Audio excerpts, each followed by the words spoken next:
आपका लोन, आपकी भैंस मुझे नहीं चाहिए, लेकिन मेरी इज्जत से खिलवाड़ मत करें वीडियो साहब। वो वीडियो बार बार प्रयास करें उसकी इज्जत लूटने का। वो लड़की विरोध कर रही है, रो करके वो अबला कहती क्या है,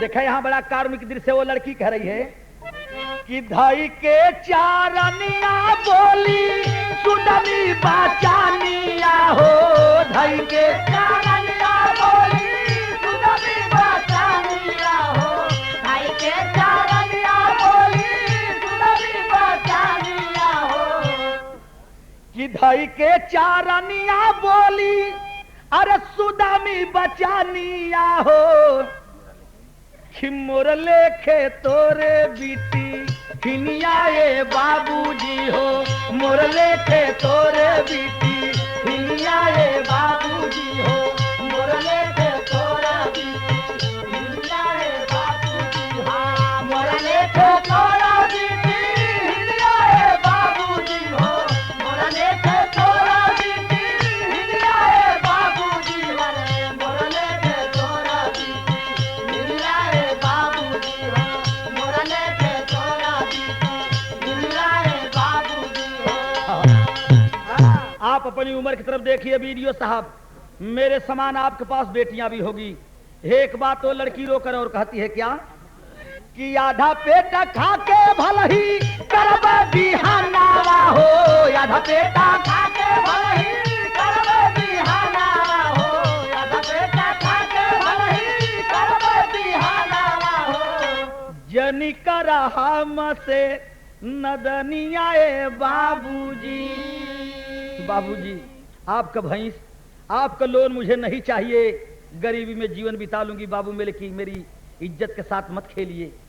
इतना तक वो अबला रोकर कहती है, लेकिन नीच कसाई उस अबला के साथ जबरदस्ती किया क्या कि लेकिन नाही माना पापी लुटलाई जातिया हो, नाही माना पापी लुटलाई जातिया हो, नाही माना पापी लुटलाई जातिया हो, अरे लेकिन नहीं माना पापी हर लुटलाई जातिया हो, शर्म से झुकली रईनिया ए बाबूजी। वो अबला रोती रह गई, गिड़ाती रह गई, लेकिन वो वीडियो अपने वाली करके ही माना। पूरे रूपेण जब हवस की प्यास बुझा लिया, दरवाजा खोल करके बाहर निकल गया। तुरंत अपने साथी एडीओ एमआई ग्राम सेवक और सिगरेटरी को भेज देता है। चारों पांचों मिलकर के उस लड़की के साथ लगातार रात भर बलात्कार करते रहे सामूहिक। तब तक मेरे दोस्तों वो अबला बेहोश न हो गई। जब बेहोश हो जाती है तो चारों पांचों मिलकर किए क्या जो नहीं करना चाहिए। सुने कि एडीओ एमआई ग्राम सेवक सिगरेटरी हो,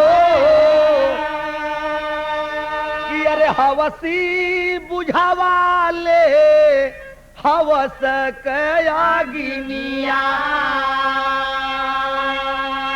कट्टे कसी में लाद हॉस्पिटल पहुंचाई दिहले, कि अरे चेतना बिहीना भई सुदामी के बदनिया। टैक्सी में लदवा कर चौकीदार को साथ में लगवा कर हॉस्पिटल पहुंचवा दिए। डॉक्टर साहब उस अबला की दवा किए। सवेरा होते होते होश आया सुदामी को, और जब होश आता है तब भोरवे में सामू के जब मिलली खबरिया हो, कि अरे बरसा गरीबा के रे आँखिया से पनिया। सवेरे सवेरे खबर लगती है बीरापट्टी गांव सामू को। वो बेचारा रोते हुए पहुंचता है ब्लॉक पर। ब्लॉक से खबर मिली, हॉस्पिटल पर पहुंचता है, अपने पत्नी को देखता है, छाती पीट पीट करके रोने लगा। रिक्शे पे लाद करके वो बेचारा सीधे अपने पत्नी को लेकर के अपने गांव के गांव प्रधान भीमा यादव के दरवाजे पर सवेरे सवेरे पहुंचता है। देखा अब यही से गाना मोड़ ले लिया बीरस की तरफ। रोता हुआ वो सामू बेचारा गरीब हरजन अपने गांव के ग्राम प्रधान भीमा यादव, ग्राम के मुखिया भीमा यादव के दरवाजे पर पहुंचता है। हाथ जोड़कर रोते हुए कहता है कि यादव जी, आप मेरे गांव के मुखिया हैं, प्रधान हैं, तो आपके पास एक अरदास लेकर आया हूं। मेरे औरत के साथ ब्लॉक कर्मचारी अन्याय किए हैं, तो आपके पास मैं आया हूं, मेरी मदद कीजिए। भीमा यादव ललकार कर कहते हैं कि सामू मैं तेरी मदद करूंगा, लेकिन किस रूप में करूंगा। भीमा यादव सामू से बतौलन का सुने कि अरे लगल जिया में अंधेर का तीर पीर अब उठल बा। अरे लगल जिया में अंधेर के तीर पीर अब उठल बा। अरे एक दिन 16 बन जइहा अब नीर पीर अब उठल बा।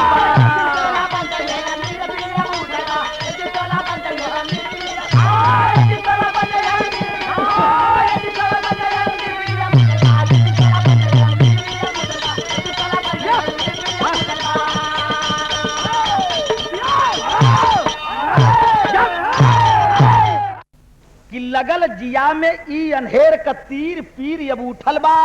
एक दिन 16 बन जइहा अब नीर पीर उठल बा। भीमा यादव सामू से कहलन क्या कि अरे ग्राम प्रधान भीमा यादव, अरे ग्राम प्रधान भीमा यादव तब सामू को समझाए हो। अरे गरीबन के मसीहा लालू यादव घोट्ठा पर आए हो। अरे सुन ले सामू, सवेरे सवेरे मुझे खबर मिली है कि गरीबन का मसीहा लालू यादव अपने घोटवा पर, भैंसियन के खटलवा पर जहां रुकलन वहीं आकर के रुकल बाटना वहीं नहात धोवत होइहन। जा करके ई बतिया अगर उनसे बता देते कि ना तो कमवा बन जात। गरीबन का मसीहा कहल जालन। लालू यादव कैसन हमन गरीबन खातिर ई सुन ले सामू। अरे हम गरीब का बाट तकदीर पीर अब उठल बा। जुर्म के खातिर बड़ा जाला शमशीर पीर अब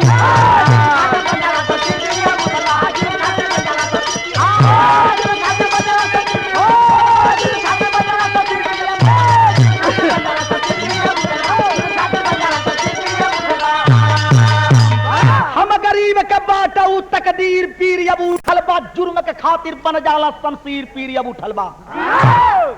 चल जो अपन बतिया बता दे, सवेरवा के टाइम अब नहात होइहन।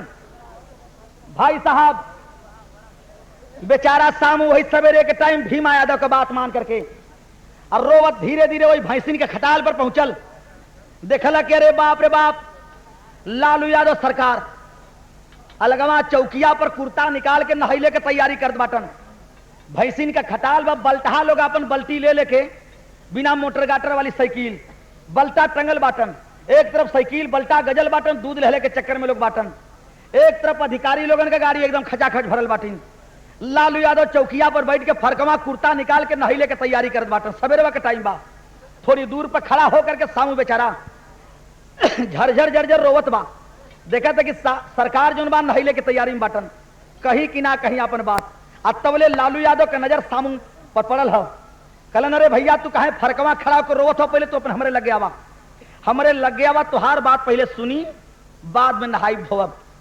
भाई साहब जब बोलौलन है सामू के नजदीक लालू यादव, पूछे लगलन बतावा कहे रोवत हवा। इतना प्रेम के बाद जब लालू यादव को सुनल सामू हरजन, तो एक बार ओकर दर्द और बढ़ गई। झरझर झरझर आंख से आंसू चले लगल और कहलक के सरकार जब पूछत हवा तब बतावत है कि काहे तुहरे दरवाजे पहली, तब बतावत बतावत सामू बड़ी मार के बुल बात बता गया। का कहला कि सरकार कि अरे धरती का धर्मी बन के आइला देशवा में भैया, धरती का धर्मी बन के आइला देशवा में हो भैया, धरती का धर्मी बन के आइला देशवा में भैया। बाटा तू गरीबन के मासिहा सरकार, बाटा तू गरीबन के मासिहा सरकार, बाटा तू गरीबन के मासिहा सरकार। एक बात बतौला सामू कवन चीज कि अरे घूटना के नीचे कब्बो धोती ना पहन लिया भैया, कैली ना तिरिया कब्बो चौख सिंगार, कैली ना तिरिया कब्बो चौख सिंगार। सामू कहे लगल रो करके का कि अरे लेके फरियाद आईली तोहर दुआरिया। अरे सरकार कि अरे बाटा बीरा पट्टी में मकाना हमारा, कि अरे ब्लॉक कर्मचारी अधिकारी सब मिल के अरे मोरे औरत के संग किए बलात्कार। अरे बाप रे बाप, इतना बतिया जब लालू यादव सुनलन है, रोंगा गड़गड़ाए लगे।